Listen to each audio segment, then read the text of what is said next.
Prostrations at the lotus feet of a beloved master with deep love and reverence. And my greetings to you all with my love and blessings. Wonderful to be with you all once again, giving you another opportunity that you practice to become silent in your consciousness. That is the stage now. If you don't bother about the thoughts that might arise, which are simply habits of the mind that are there, if you keep quiet, it will dissolve. Mentally, if you just watch, that's what the watch means.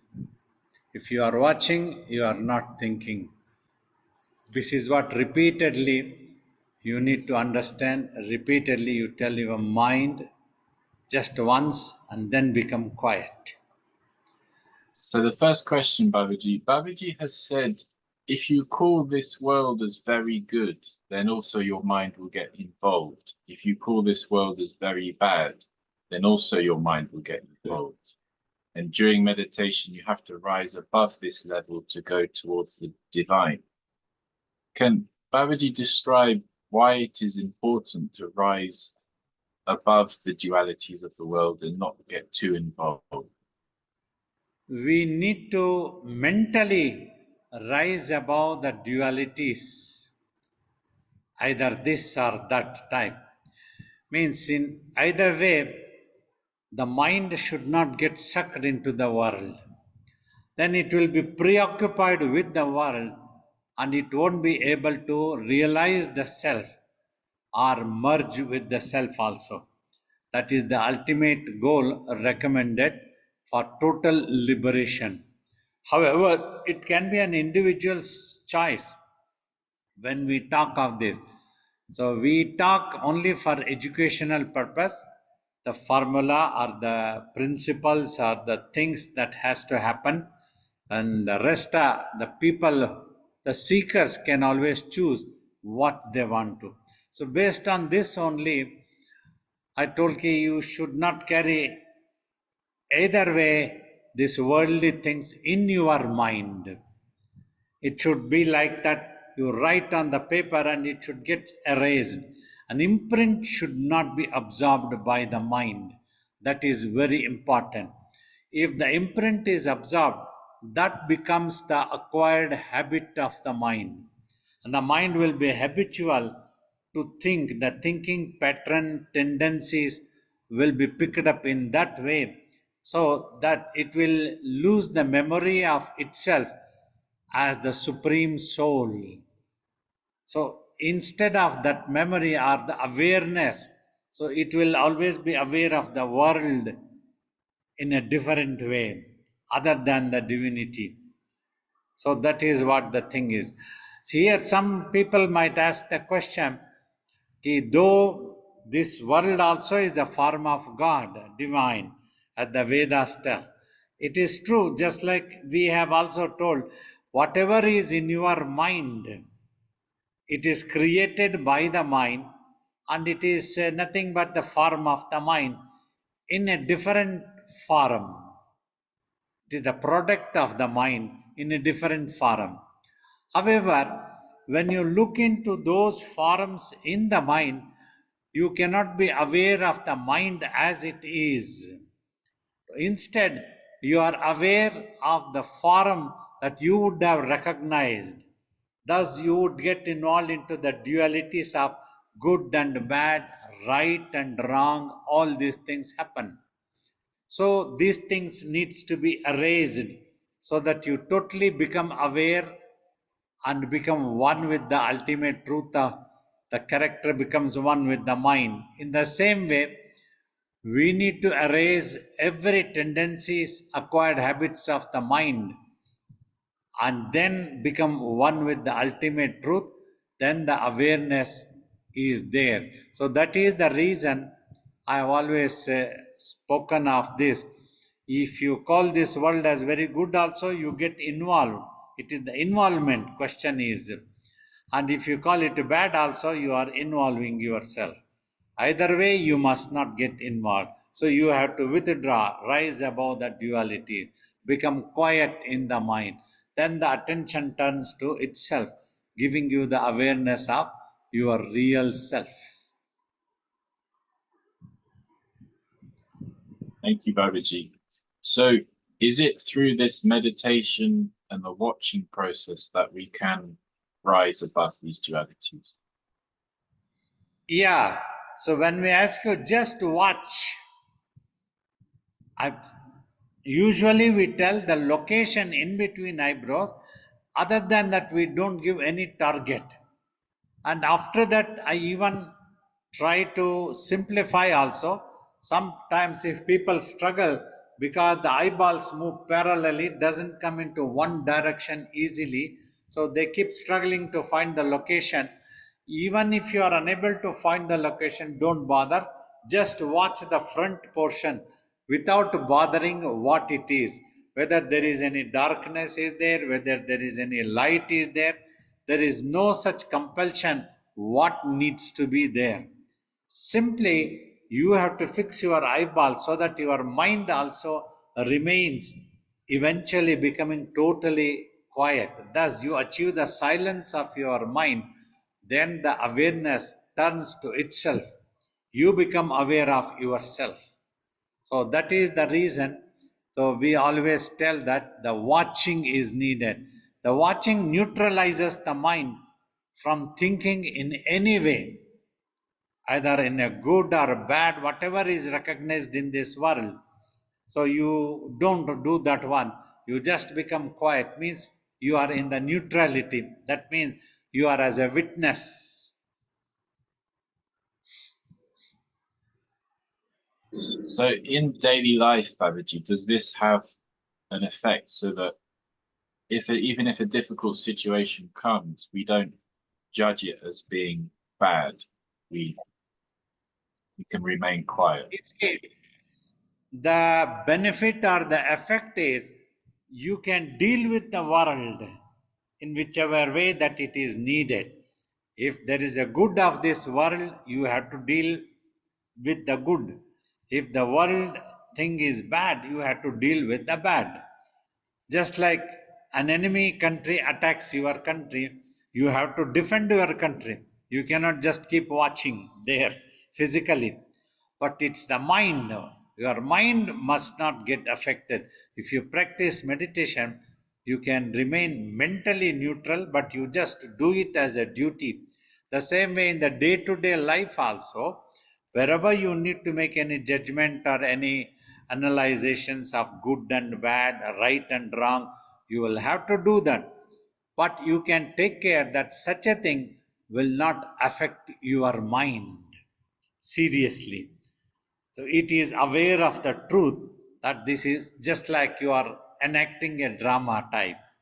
You do everything seriously in a drama on a stage. You are so serious that any audience will definitely consider if you are acting as a villain. They start considering you as a villain also. Acting is so serious and so amazing. The same way in this world also, you have to enact yourself according to the world, but you can make it just outside. Mentally you remain unaffected. So that's what you see, long time of meditation and the years of some tapas that has enabled us that mentally we remain unaffected.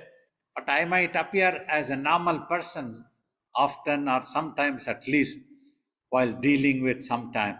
If they in the administration of the ashram, if I need to deal accordingly, or if somebody is trying to bother the ashram and its properties, or where people have seekers have to come sit peacefully and are able to meditate, if that is getting disturbed, then we will have to act upon. But I remain mentally unaffected. We have no hatred to any personalities. We have no likes or dislikes. We just did it as a duty, just like an officer of the government. Do it as a duty. At random, they select or they keep doing their duty. They don't have any likes or dislikes for any personalities. So that is the sincere working for the government. So, like that, one is able to do if seriously, if you practice meditation regularly, your mind will not absorb imprints. Absorb imprint means it will not absorb any such habits or tendencies to be in that way. See, all the 24 hours, if you keep thinking about a bad person, it is your mind which is becoming the bad and corrupted thoughts. So your mind is becoming corrupted. So that is what you can avoid. You need to remain purified. You are a pure consciousness, but you are just behaving like an officer of the government. So, like that, I hope people are able to understand what I'm trying to clarify. So by just doing things as a duty, we can actually overcome dualities at the same time and be at peace. Is that correct, Babaji? Yeah, when we do it as a duty, so like when I teach philosophy, when I answer the question, anything, I just do it as a duty for the divine who has ordained, for the divine guru, my master who has ordained to carry on this mission work. But I remain unattached to any of it, whether it is a good question or a bad question or a nice or not. If it is answerable, I answer so that they can be guided. It is for educational purpose, I tell. I'm not directing it to accuse anyone or deliberately to make fun of any person resembling any name or any such things. We don't try to do that one. That disclaimer many times I have given. My answers or my teachings are all only for educational purpose so that you can understand so what you can achieve if you practice so meditation. Thank you, Babaji. This in fact leads on to a quote from the Ashtavakra Samhita, the commentary that Babaji wrote. Is it okay if I share that quote? Yeah, yes, yes, definitely. So, Baba, here's the quote, and it says, a totally liberated yogi never craves any object nor shows any strong aversion. A yogi is above all dualities. Even when they are living in this world, mentally they are totally detached. However, though unaffected for themselves, a real yogi behaves according to the norms of society, thus inspiring others in character, culture, and moral values. So could Babaji just talk about how a yogi such as Babaji can live in this world, inspire others in character, culture, moral values, even while being totally detached? You see, I never show or really keep anything in the mind of any like or dislikes about any personality or any incidents, anything that would have happened. Like, for example, though I am in an ashram, in a monastery for the last 50 years, so we had to face all sorts of good and bad, right and wrong things because same human beings coming. But however, they are all not sitting in my mind as a good, as a hatred, as a like or a dislike. It's erased, it's gone, it's not there. At that time, if anybody reminds, at that time, if anybody misbehaves, we act upon. Then after that, that job is over. My consciousness is simply quiet and purely in the awareness of the self. So thus I am able to see the same self everywhere, all pervaded. So everywhere. So we are aware that whoever is behaving in any way, good or a bad, whether somebody is abusing me or somebody is praising me, they are just doing a drama based because they are involved in their consciousness reflections. They are unable to know themselves. They are trapped by their own imaginations. So that's why they are considering me wrong or an enemy and they are behaving in such a way. We are just trying to defend, like if we are defending a territory, means this monastery, any monastery that we are in charge. Because a monastery and ashram, as Swamiji used to say, is established so that devotional people, spiritual spiritual seekers can come peacefully. If there is a fight and quarrel every now and then, people will be afraid to come. They will be scared. They would like to stay away. So we have to keep the place peacefully so that people can come, sit with us, meditate and ask questions, learn things from us. So this duty I have to execute. But I don't entertain anything in the mind, any dislike for any person. I don't keep thinking about a person. I just leave it there.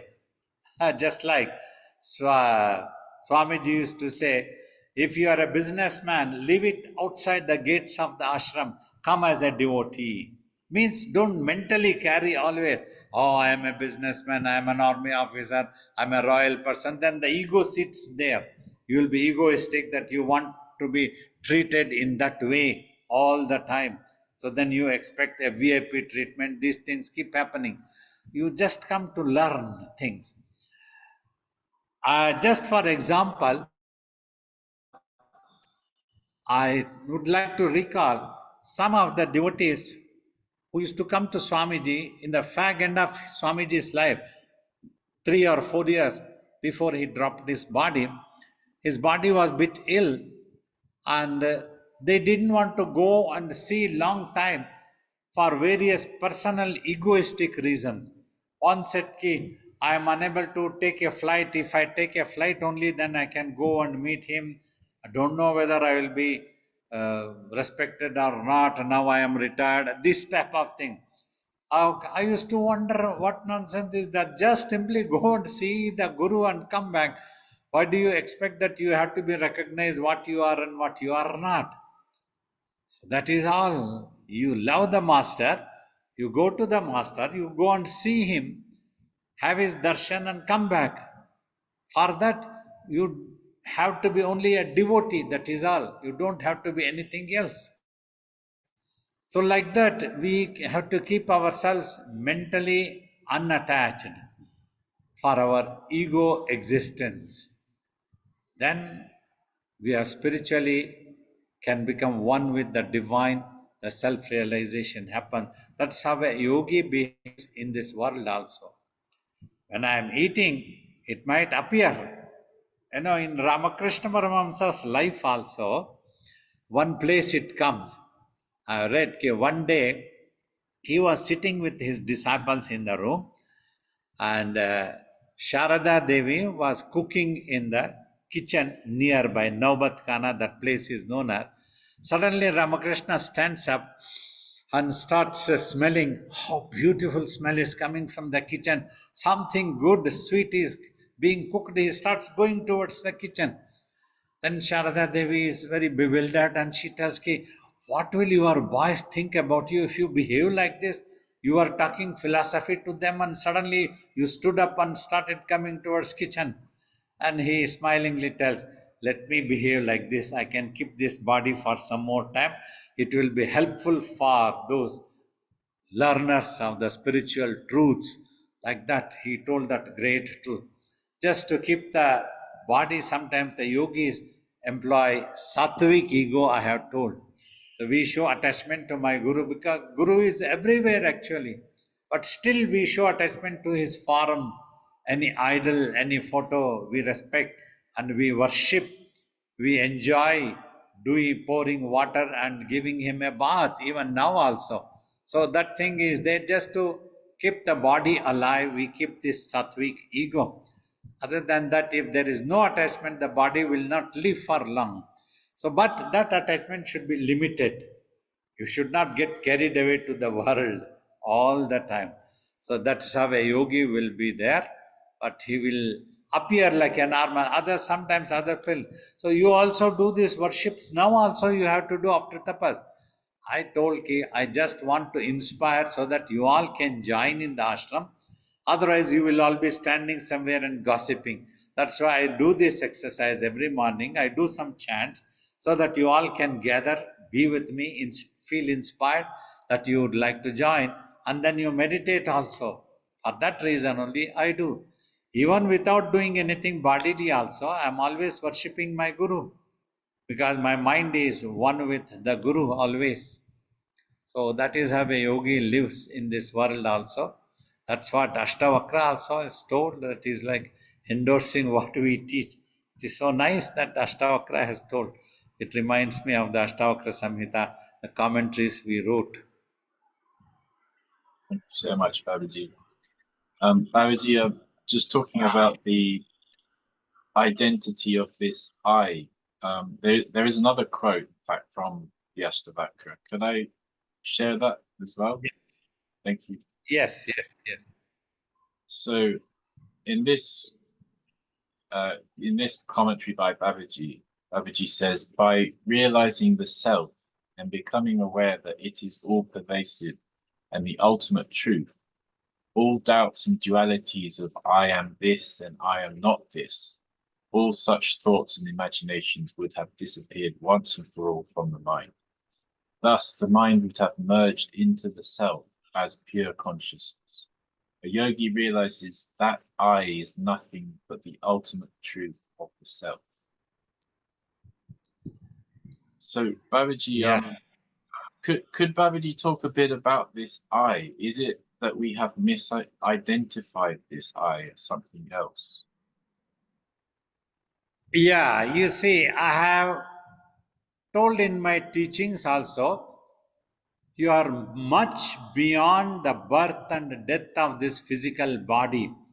You are not the one who is born and you are not the one who is going to die. It is the physical body which is born and it is the physical body which will die. For our understanding, that is the language of death and birth that we have to understand. The I feeling is there, but you don't know what that I is. That's what I keep telling. Amongst millions of thoughts that you have in your mind, there is one thing is the consciousness of your own existence. That is a reality. That is not a thought. Means what I am trying to tell is that is not simply an imagination of your consciousness. That is a reality. You exist really. Rest of all the thoughts are imaginations, which is not true. Means in that imaginations you will also have like I am a man, I am an woman, I am an American, I am an Indian, I am an England, I am a Japanese, I am Australian, anything. So many things, and I belong to this caste or creed or status. Oh, I belong to high business class, I belong to high officers class, I belong to high political class. So many imaginations, thousands and thousands.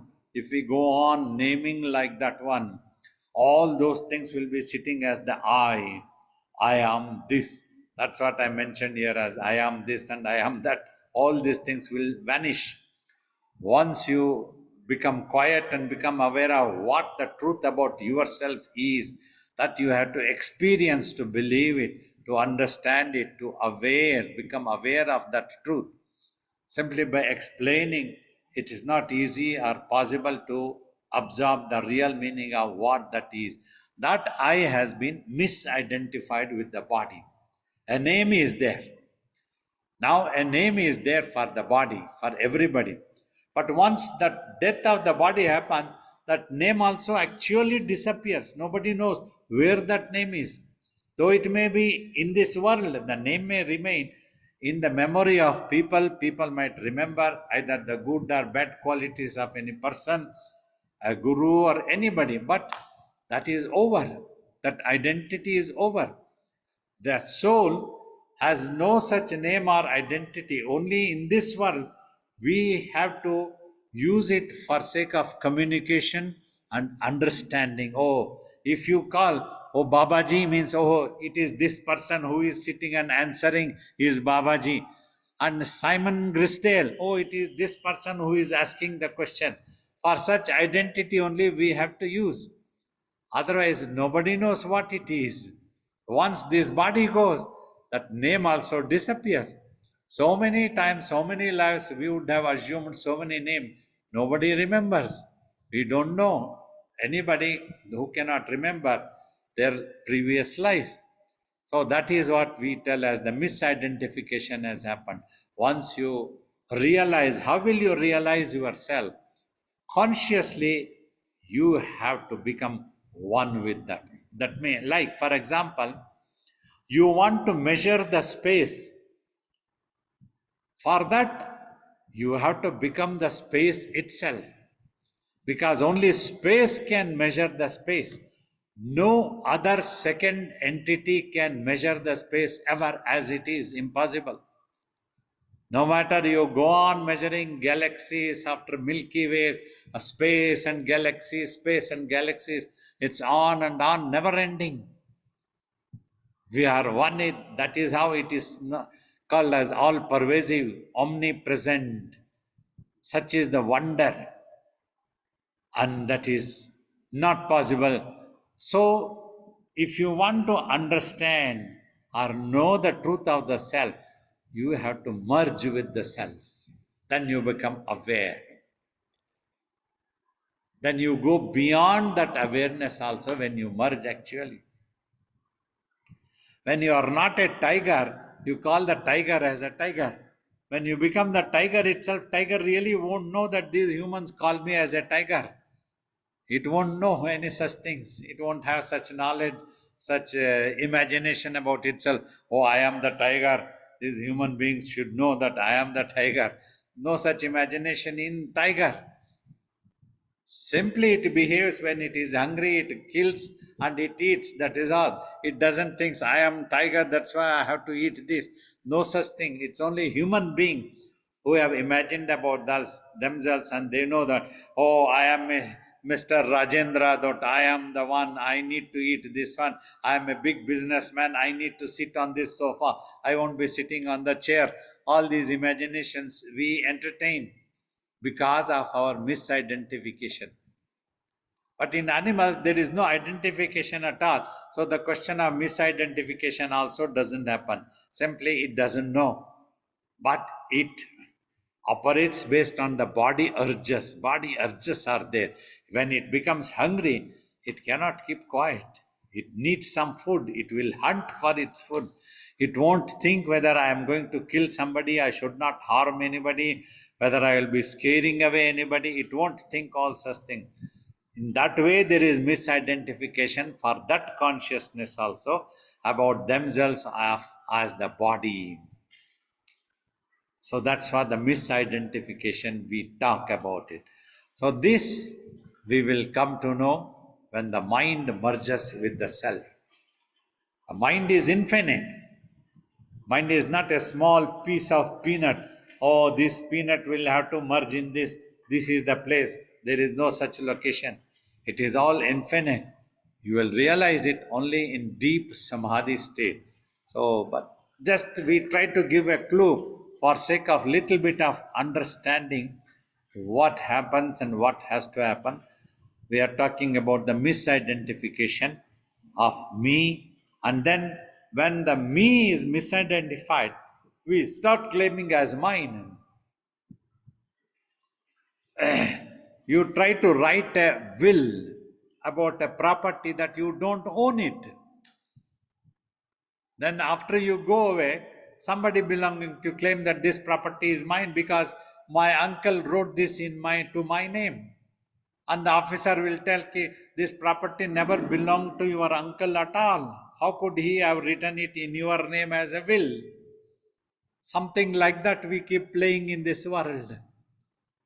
This body, we don't belong to this body. We are the space. We are the ultimate truth. Nothing of this world belongs to us. Yet we want to own it. Well, this is very useful when you are in the world. You don't have to give up your home or anything. You need to defend it. Your country also you have to defend. That is totally a different topic. I'm just trying to talk about the truth of science. So that's how it happens. The misidentification. All this is gone when the body goes. Only the consciousness of existence will remain in deeper meditations also, that will never disappear. All thoughts and visions dissolve. Then the identity is also dissolves of the I. When that I also disappears, then the samadhi occurs actually. Babaji. So Babaji mentioned that practically we need to merge with that real self. So Babaji's also said that this advaita or non-duality is very difficult to understand just by theory. So we need to put in practice. That's the necessary thing to Babaji.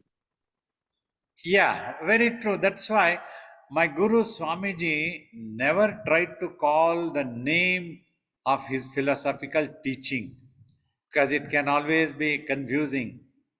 He encouraged, means he tried to tell all are equally important in that stages. Like he taught Dhyana Marga, meditation also, and he taught Bhakti Marga, devotional path also, and devotional path service to the Lord, to the Guru, and singing of devotional song, worship of divine, remembering the divine name, all things he encouraged. It's okay, he said, it's no problem. So, thus, in all those three stages, it is the same. So, when you begin with, you are this mind. This mind is what is in philosophical language known as a jivatma, individual imagined self, jiva, which we call it me, I. And this jivatma is as long as you feel that you are that jivatma, or you are that mind, you need a master, you need a divine. Your ocean, your ultimate truth is your God. Well, you start doing sadhana. Sadhana means meditation. As you go on doing meditation, next stage, when most all the thoughts and visions would have disappeared, when the mind would have come here totally, and then the seeker will feel as if he is in the head for a while. When the consciousness detaches from the brain's reflections, after that, you will feel as if you are being drawn or dragged from inside, sucked from inside, from an inner power. That's what known as the inner guru or your inner self. You realize at that time, I am not totally different from the ultimate truth, but called an amsha. Amsha means a microscopic part of the ultimate truth. So that is also the philosophy. So first in the beginning you were Jivatma, you needed a Paramatma. As you do sadhana, you progress and you are one, you are a microscopic part of the ultimate truth only. That is known as the Vishishta Dvaita. So that is the philosophy called by those teachers. And Advaita, non-duality. Once you merge, there is neither devotee nor God. There has to be a devotee to recognize God. Otherwise, the guru is not a guru. If we don't have any students, a student has to recognize me as a guru, then I am a guru. Then I recognize the student as my student. So that is how the duality works. When that is finished, you merge with the self. So no identity. But Swamiji tried not to use these terminologies. He used to say, okay, people will be unnecessarily confused. Instead, you sit down and meditate. Then you will know the truth to yourself. You meditate. When samadhi occurs, then you yourself will know what the truth of oneness is. So that is how all are saved. Finally, you realize that as the oneness again, when you merge with the self. Thank you, Babaji. So Babaji, just to ask about supreme peace when the self-realization happens. Sorry, could I just share another last quote from the Ashtavakra Samhita? Yes, yes, yes, yes. So here Babaji is saying, having attained complete awareness of the self and consciously abiding in the self, a yogi is always enjoying supreme peace. I'm writing supreme peace just to convey that there is no other peace better than or above self-realization. As the mind is totally purified and abiding in the self, it is no more attracted to the senses. This self-realization is possible only through sadhana, when one is able to get rid of all imaginations of the mind. So Babaji, could Babaji talk about this supreme peace and why there is no other peace above self-realization.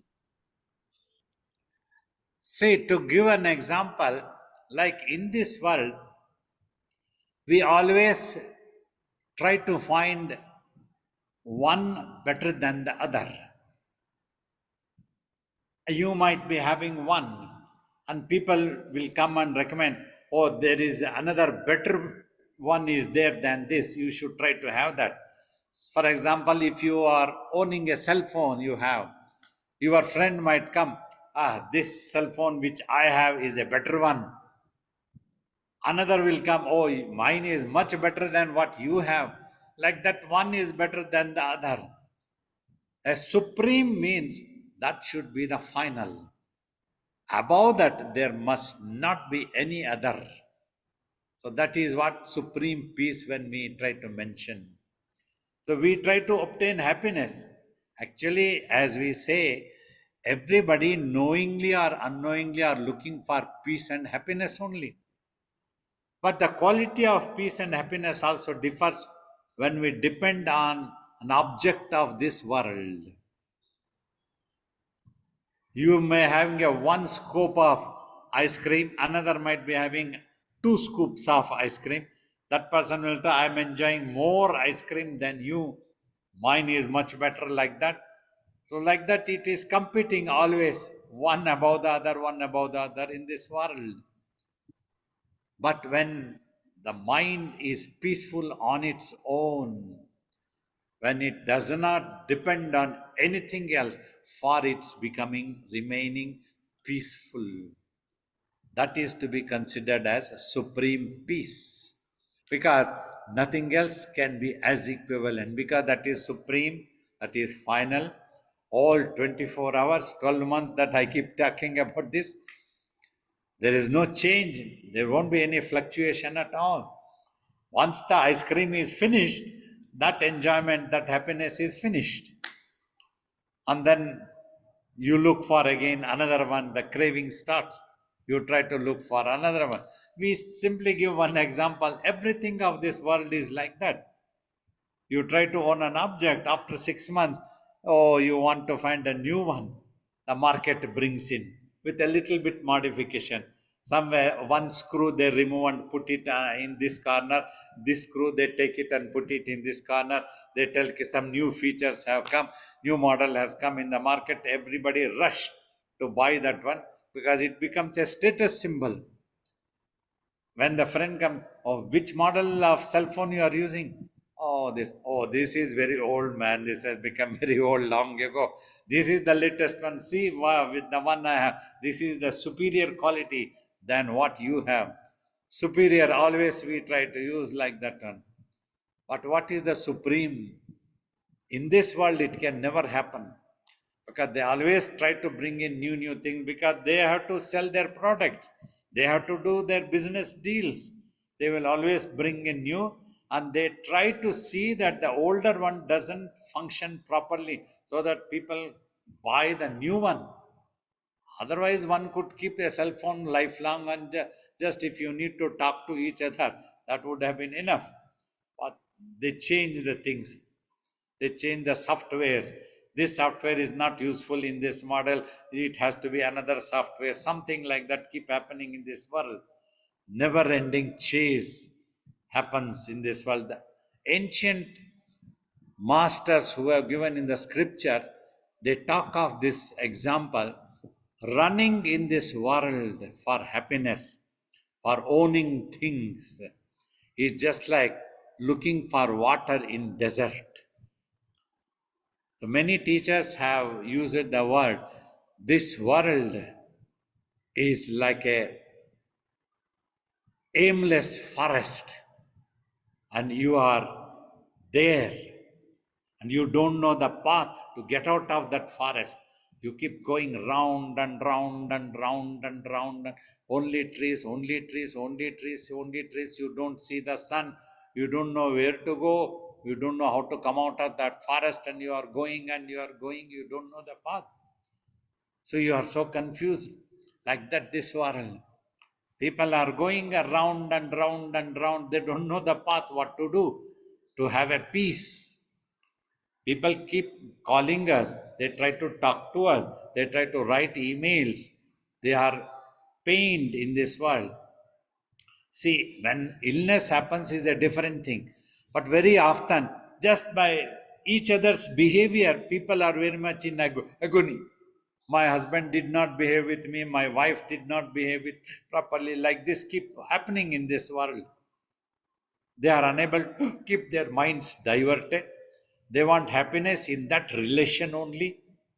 They don't know anything else.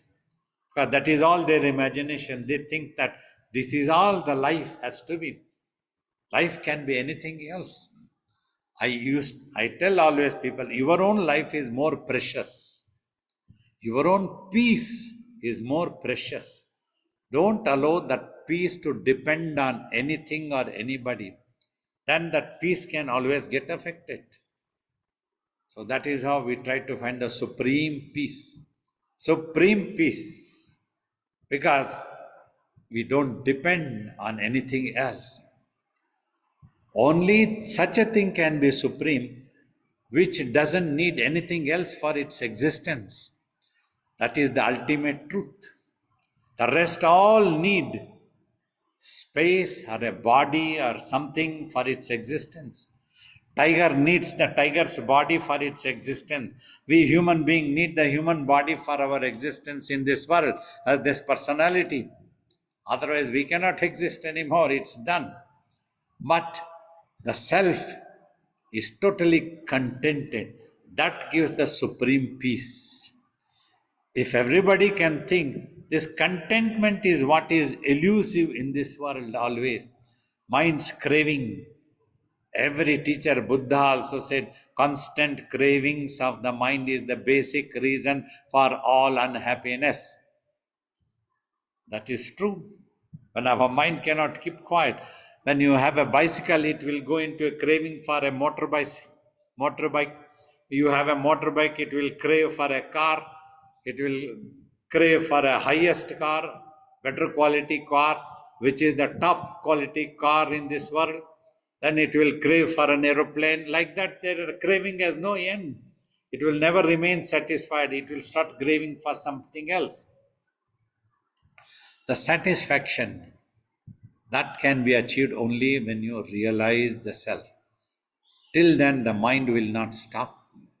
The mind has to stop and merge with the self. Then you can live in this world satisfied with whatever you get. You won't lose your satisfaction. Some things might come. You can put an effort to have anything you want. There is no problem. Hope I am audible now. Yes, Babaji. Yeah, every time the internet goes off for a moment, the voice also becomes muted audio. So that's what happens. Okay, sorry. So that's what we were trying to tell. So you can have a desire, is no problem. You want to achieve anything in the world, it is not prohibited. You can own it. You can be a householder. Be happy with your family. But just take care of your mind that it doesn't go into craving all the time. It should have some satisfaction. When there is satisfaction, you are happy. No problem if you are a householder. There is no need that you have to become a monk to be self realized. Even if you become a monk, if you are not a self realized, the craving can go on for some supremacy, for some competition, something can happen always. Dissatisfaction will happen, even for a monk also. One needs to be self realized, that is important. Self realized means is totally contented in the self, settled in the self. That's what the saying is. So then you can be anybody in the world. You can look after yourself, you can look after your children, you can try to overcome the illness, you keep trying, you pray for the blessings of the Guru, of God, everything is good, but you will remain peace. So that is the supreme peace we are talking about. Thank you, Babaji. Babaji, that's the end of my questions, but there have been some that have come in. Can I just read? There are two questions. Yeah. we can take some questions for about 15-20 minutes. Sure, Babaji. So one question from Raina that has come in. When in dvaita bhav, does one devotee feel differently than the advaita bhav follower? Both are different philosophies.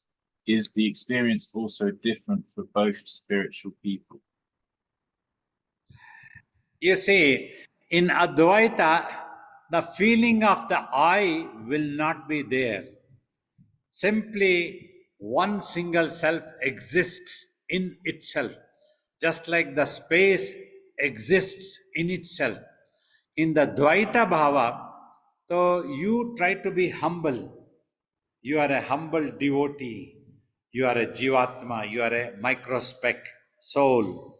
And there is a God that you want to hold it as an anchor. I am the devotee and it's my God. Like the old saying, once I have read, like Lord Hanuman was asked about this question.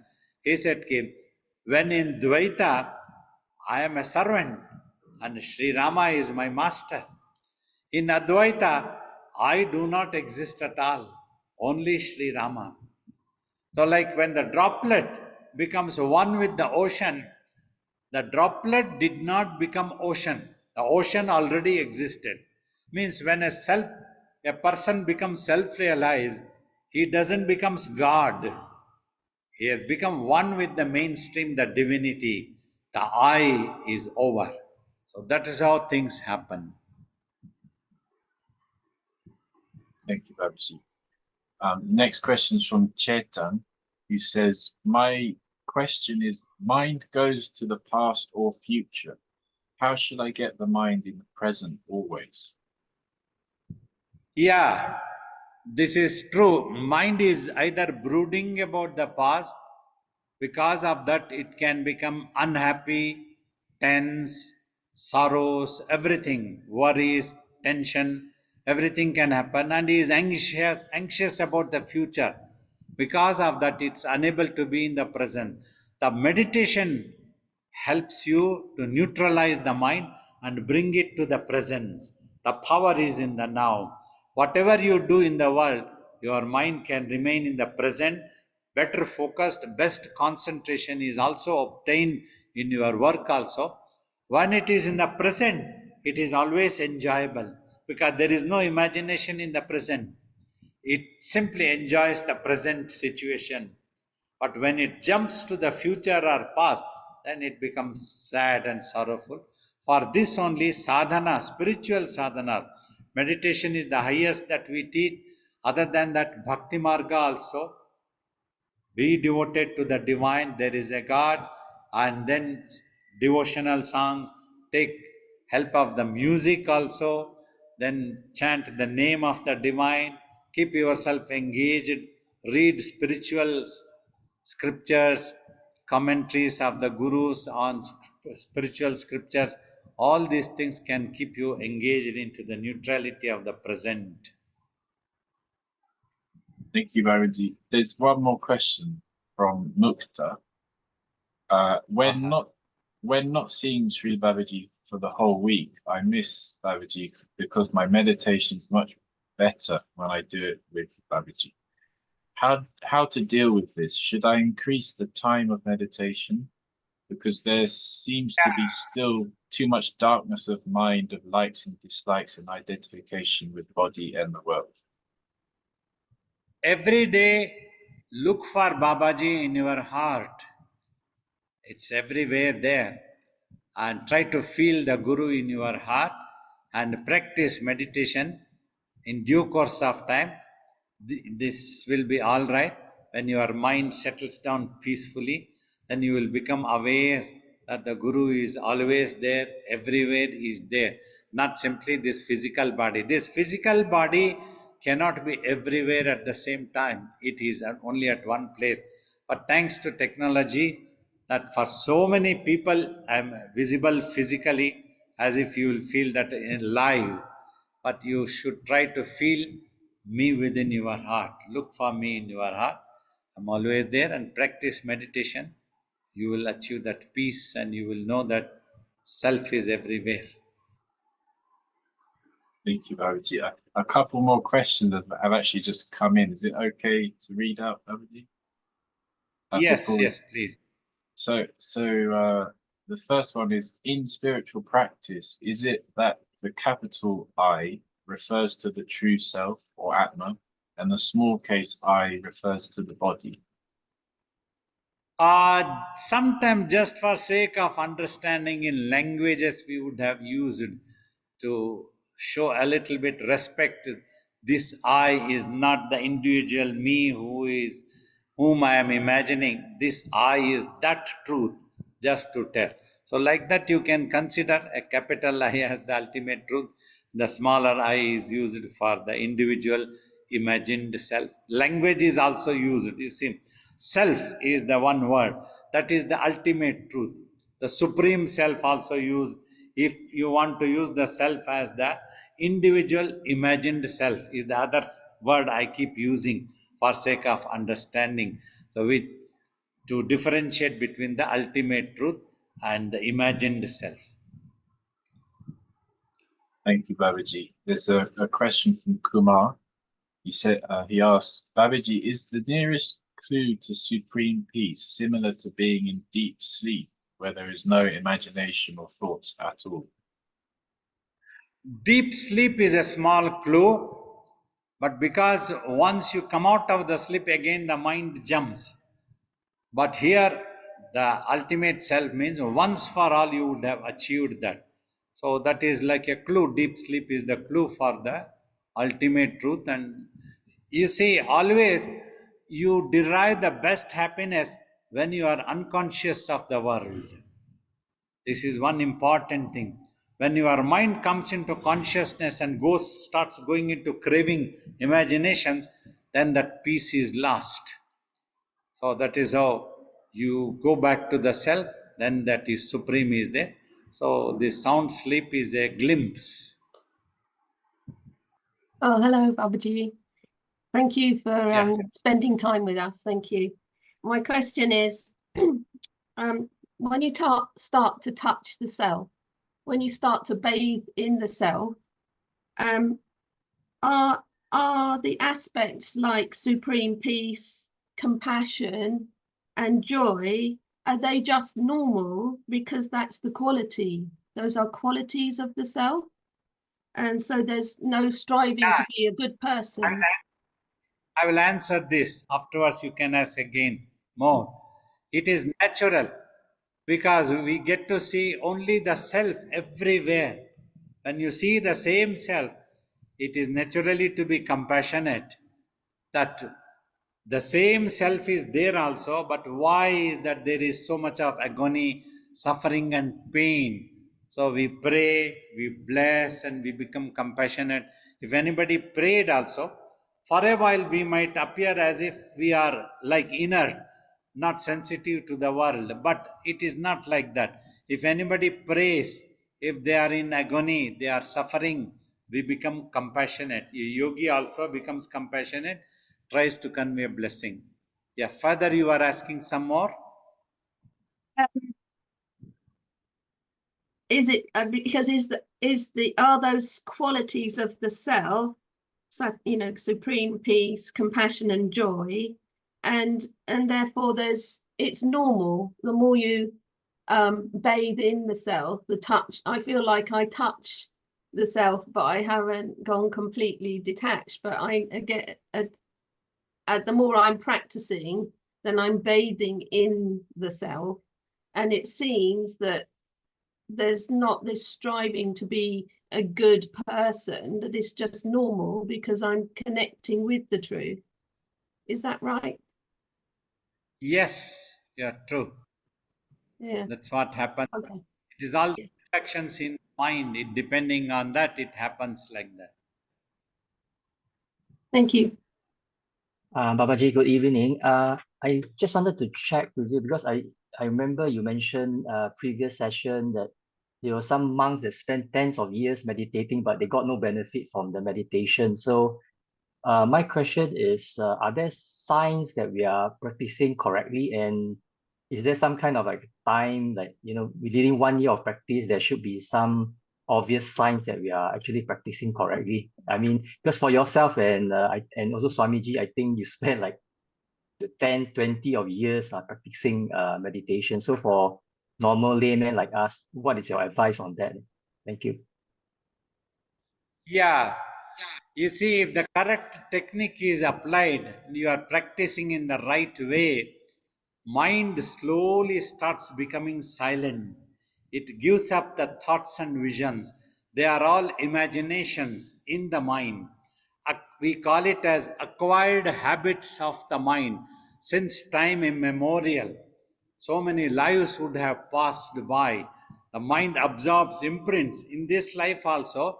Since childhood, whatever you would have come across, your mind would have absorbed as imprints, as a good, as a bad, any habit that would be sitting. So when you try to meditate, close the eyes, all that gets stirred from the subconscious state starts coming up. So you just have to allow it to get evaporated. It is all going away. Watching them, your mind might have a tendency to analyze why is this, why not this. Then it gets involved with the thought, then more thoughts are produced. So, like that, if you adopt the right technique of just watching them and not bother about them, then they will all disappear. Mind will become slowly silent. As it starts becoming silent, you experience the peace, blissfulness, all this. It will be more tasteful to do that meditation more and more when the mind is becoming quiet. If it is not quiet, then it will be torturing sometimes. That's what happens. So, that is the basic symptom to show that you are doing in the right sense or not. That's what you need to understand of watching. Yeah. Okay. Thank you, Babaji. Yes. Namaskaram, Babaji. This is Yes. Sudhakar from Bangalore, Ramurthy Nagar. I am 73 Okay. years old, 73 Uh-huh. years old, retired person. And I, for the, from 1 week only, I am seeing your YouTube channel and I connected and attending this meeting first time. I want to meet personally. Is it possible, Babaji? Not See, now, tomorrow, anytime. I'll be traveling to Bangalore. In JP Nagar, we have an ashram. JP Nagar Shiva Balayogi Maharaj ashram. I will be there on 6th and 7th evenings. You can come and see me. You can meditate also with me, will be possible. Okay. What time, Babaji? 5:30. Okay. 5:30 evening. Okay. Thank you, Babaji. Thank you. Whenever I am in this ashram also, just now currently I am in near Mulubagal. Devaraya Samudra is the village name. So if you see on the website, the address will be there. So when I am here also, you can visit in the evening times. But I will be here only from 16th of August to 25th of August. Until then, I am traveling in between. Only for few days, I am in Bangalore, JP Nagar. You can see me on 6th and 7th evenings. Where to get that address, Babaji? JP Nagar address? JP Nagar in the beginning itself is there 1/A Shri Shiva Balayogi Maharaj Trust. If you remember this name, Shiva Balayogi Maharaj Trust. Okay. So there, Thank anybody can, if you come to JP Nagar. Thank you, Babaji. Thank you very much. Namaskaram, Guruji. My question is, what is our purpose of life to born, and what is the purpose of going through this struggle or this thing? You see, by a desire, imagination, you have been in this world. And this world is always a struggle for everybody. It has not allowed anybody to sit down peacefully. This is the truth, universal truth. Because the world is moving in its own way, humans, we may have our own expectations. If things doesn't happen according to our expectations, we will suffer. The purpose should be to find your real self. That's what the meditation can teach you. why this has happened, how you could have avoided this, how you can achieve liberation from these sufferings and struggles when you practice meditation. So we can free from this karma when we practice meditation, Guruji, or it will take a long time, depend upon the karma of a particular person. Not necessary, it depends on your understanding of the technique of meditation and ability to do it every day, and help you to overcome very soon also.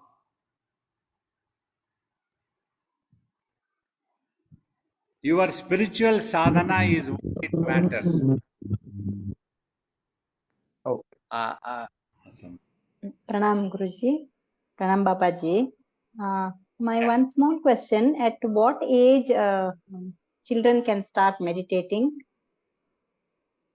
As soon as they are able to sit at least 10 to 15 minutes, like 8 to 10 years age, somewhere there, we can Okay. slowly talk to them, help them, and tell them that if you meditate, you can become a genius in this world. Your concentration, your understanding, every power will be tremendous. Like that, we try to make them understand and inspire and encourage, then help them to do meditation. The same technique, or is there any other, you know, technique for them? Technique is fine, but still, if needed, you can give them some name of the divine, some small, easy mantra to chant in the mind, and encourage them to pray to God that there is a divine. The divine will protect and will inspire your wisdom. Pray that you are blessed with proper education and to become a better person always. And then try to meditate for 5 minutes, concentrate your mind. Like that, we can try to slowly, step by step, help and encourage them. Okay. Thank you so much. And one more, I heard somebody asking for your presence during meditation. Just yesterday, I found one app in your official website. One app in that there Yeah, is maybe, you know, if you could tell about that, it will be helpful for others to meditate yeah. daily with your own voice guidance. Your instructions can be heard. Yeah, there is an app, Shri Babaji, which is free to download. If you go to my website also, srby.org, in that also the link is given to download Shri Babaji. The simple for both Android and app uh, is available. In that, every instruction is given to sit in my voice. Technique is there, and at the end of the waking up shloka is also there. So here they are giving, the administrators are giving this address, so they will give you, and you will feel my presence when you hear my voice every day. You will be able to do that one. Thank you. So we'll go to Thank you, next person. Babaji. Pranam Babaji. Uh, Babaji, so you always advise, and it's always written everywhere, that one doesn't have to leave the world in order to follow the spiritual practice. But when a spiritual seeker understands the futility of this world, it automatically generates dejection for the world. So it is like, and the mind is not so matured to not take the imprints.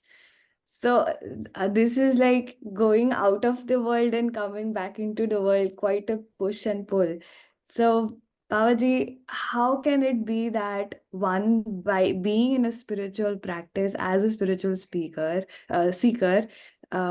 stay motivated in this world? You see, one important thing what our Guru felt, he tried to reach all walks of life, people who would have adopted different ways of life, even the householders, grihasthas who are in the world, that everybody should be able to meditate if they take out only 1 hour For that reason only, he always advocated that you don't have to give up homes and run away to forests and caves. Even if you go to a forest and cave, if you are carrying your mind, that will generate cravings and makes you miserable there also. So that reason he told, remaining at your home also you can practice.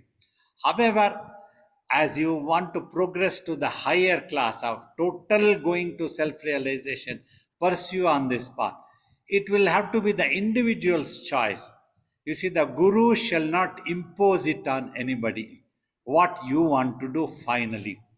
You want to be in the world and achieve better things, you practice for 1 hour. You can live a stress free life. Your memory, your understanding, everything increase tremendously. You can live like a genius. This is one thing. Another thing, if you want to go for self realization, try to dedicate more time for meditation slowly, slowly, step by step. Means avoid all such unnecessary involvement, which is not very useful. Wherever a useful, a must, that if you need to earn a livelihood, you have to work, you cannot keep sitting.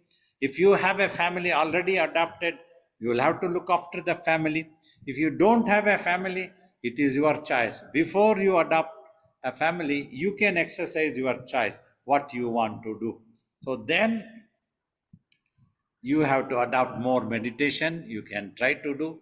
One thing is that you see, this world is like thing. If you try to run away when you are not ready, the world will come after you to eat you up. Instead, if you practice more patience, like we came to ashram, that is one thing 50 years ago. Except that I did not get married, I did not beget any children of my own. The rest of the work was all same. Human beings, same people coming, good and bad, politics and this and that. You have to look after this, odd jobs are given. We went on doing. But at all times, we practice to keep the mind quiet and contented. That helped. Finally, that has to happen. So, different people may have different temperament. In the historical times, we have seen some sages who left home, went and meditated. Perhaps it suited their temperament, the solitude and the places like Ramana. Okay, now I hope I am audible. I'll just finish this question's answer. So, like that, many people will have different temperament, and to some people, the solitude may not suit. Like many people try to join the ashram, after some time, even few years, it doesn't suits them. Then they run away, accusing us, abusing something, trying to find an excuse for justifying their going away. So, living in an ashram also singly without getting married, without being a householder, is a very tough job, not easy for everyone. So, like that, people have to adapt according to their temperament, what it suits. Namaskar, Babaji. I feel happier when I'm in your presence. For example, in Saturday night classes or when you visit Australia. How can I be like you so that when people are around me, they feel happier too? Always feel that Babaji is with you. Try to see Babaji in everybody. Then you will be happy wherever you are, whatever you are. Try to remember Babaji at that time. Look for me in your heart. You will get it. Good. Thank you, Yeah, Babaji. you are Wonderful welcome. to see you always. Okay, so when looking at around the world and seeing that everything is self, everything is self. So when I look at the different people in the world, some are nice and some are terrible, and some want to hurt you and some want to love you. And it's very easy to see all the difference in people, you know, this and that and the next thing. But if everything, you say there's just the one space. If everything is a manifestation of the one self, um, could you speak about the part that's common to everybody and everything, not just the differences. That's easy to see, but what is this oneself? What is that? You see, because of the brain, the differences of the I-ness has been reflected. So people forget their real nature, what they are, and they identify wrongly with the body, and they feel the difference. I am different, you are different, thinking is different, your thinking is different. All these happen. But when you quieten your mind, silence your mind, then you will realize it is simply all pervaded. That experience comes. It has to be experienced just by a theory or by listening to a talk or talking, telling. It is very difficult to understand. I understand this point. It is like when you enter a hall, your attention seldom goes to the space there. Your attention will go to the fan, to the wall, to the sofa, to all the objects, to all the people that who are in the room. Your attention doesn't go to the space at all. You don't bother about the space. It's simply void, it appears to you. You use that space so much. Without that space, you wouldn't have existed there at all. Impossible. Yet, you fail to appreciate or understand that space. That's what you need to recognize. If so many earthen pots are kept in scriptures, always this example has been given. 8 or 10 earthen pots are kept, pictures. In all, the same space is there. Yet because of the earthen pot is there, it appears to be difference. But inside there is no difference. If you break the earthen pot, one single self, that is one space remains. Like that, it is a clue to understand. If you get attracted to the space and learn to appreciate the space that is available, which has enabled this universe, this world, this Milky Way, galaxies to exist possible. That is the ultimate truth. Without this space, nothing could have existed at all. Impossible. So, like that, you try to understand, try to feel. In addition, together, you have to meditate is very much necessary. You have to progress in the class also. You see, you read the book also. Along with that, you need to progress to the next class. If you keep failing in the same class, you won't be able to understand properly the teachings. Bless you. It was a nice question.